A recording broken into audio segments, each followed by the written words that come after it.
Dr. Devane, aren't you? Don't you remember me? David Hayward. Yes, of course. The cardiologist. That's right. Good to see you again. I have to go. Are you here to see a patient? No, I no longer practice medicine. Well, there must be an interesting story behind that. I realized there was more to life. But yours was a brilliant career. I remember seeing you deliver a paper in Barcelona. You were the darling of the conference. The pharmaceuticals were practically throwing money at you. I was never in it for the money. That's right. You wanted to relieve suffering. Yes. You and I had very different goals. Now I remember. You had a halo floating over your head. I don't see it now. Oh, excuse me. Let me buy you a cup of coffee. I would love to share with you how I've fared since we saw each other last. I'm really not interested. Goodbye. Alex? What are you doing here?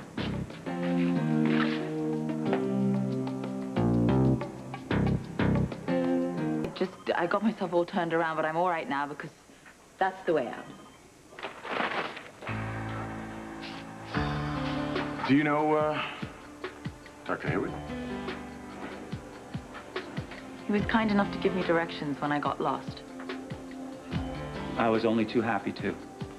I'm Dr. David Hayward. And you are? Alexandra Marick. Well, you certainly have been the topic of conversation around here in these parts. Are you okay? I mean, why are you back here? Is everything all right? Yes, it's fine. I lost this bracelet when I was here earlier, so I came back to look for it. And luckily, it was exactly where I dropped it. It's a great thing about Pine Valley residents. They're unscrupulously honest, which I find personally refreshing, don't you? You're going back to Wildwind. I came by taxi. Yeah, you can come with me.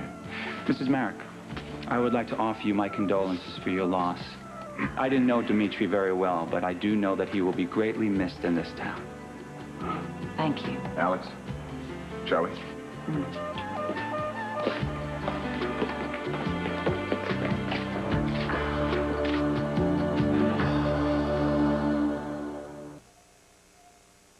Yeah, I was wondering, you remember Alexandra Devane, don't you? Right, that's the one. Do you know whatever became of her? No, nothing like that. I was just wondering, that's all. Well, that sounds promising. That's a good idea. Why don't you call me if anything comes up, all right? I'll be in your debt, Jeffrey. All right, tally-ho.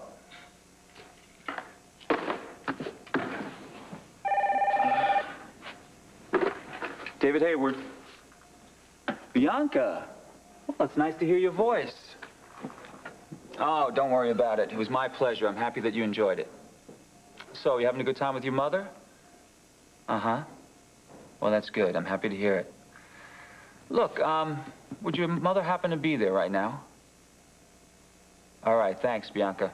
You take care. Hello? Likewise, Miss Kane. Look, I know that you'd rather not talk to me in front of Bianca, but I thought I would tell you about this interesting lady that I just met. Dimitri's widow.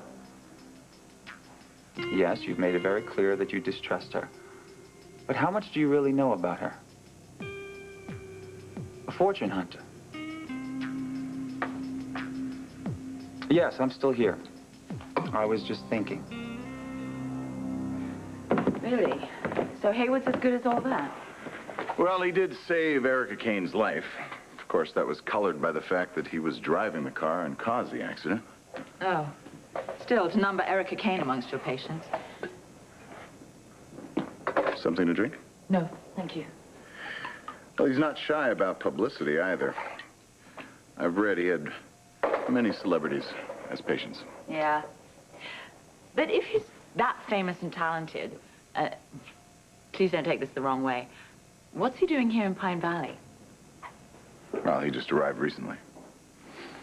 It wouldn't make me feel bad if he just crawled back where he came from. Oh, so it wasn't my imagination. I thought I sensed a little chill between the two of you. Well, he may be a gifted surgeon, but he lacks basic human decency. Are you talking from personal experience? Yeah. Dimitri and I felt the same way. The way he treated Jillian was cruel. And nothing short of criminal. Jillian? In large part, he's responsible for the breakup of her marriage to Ryan. You know, I think I've said too much already. You haven't really told me anything. Though I gather this Dr. Hayward came between Jillian and her husband. Good choice of words. Let's just say if this was the 19th century, he would be challenged to a duel. Oh, I get the picture. I really like Jillian. She's so sweet. But she seems so sad. And I feel it's somehow more than her unhappiness about Dimitri's death. I'd say you were right. Although she adored Dimitri. Well, yeah, and you know he felt the same way about her. Yeah. She's taken his death really hard. But you're right. I mean, there's more. She's had a very difficult year. Her marriage never should have broken up. Not the way it did.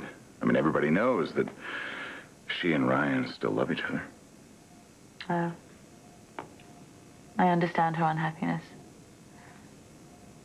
I really like talking to her. She has a certain strength about her. Yeah, which wasn't always apparent. And a very eccentric grasp of the English language. Oh, yeah, there is that. She says she never knows what language she's thinking in. Oh, that would explain it. Do you speak any foreign languages?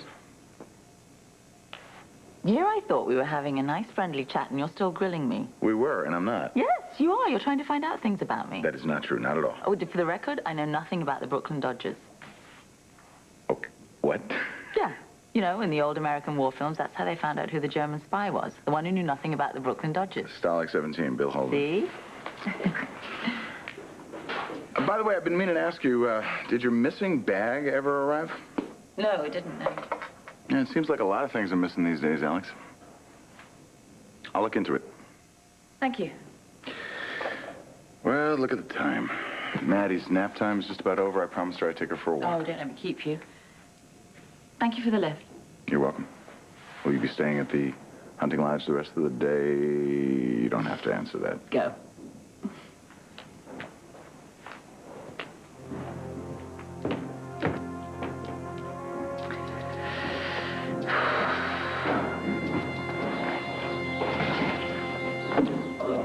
Wait a minute. Come back here. You can't just barge in here unannounced. You don't need to announce me. Mrs. Marick and I are old friends.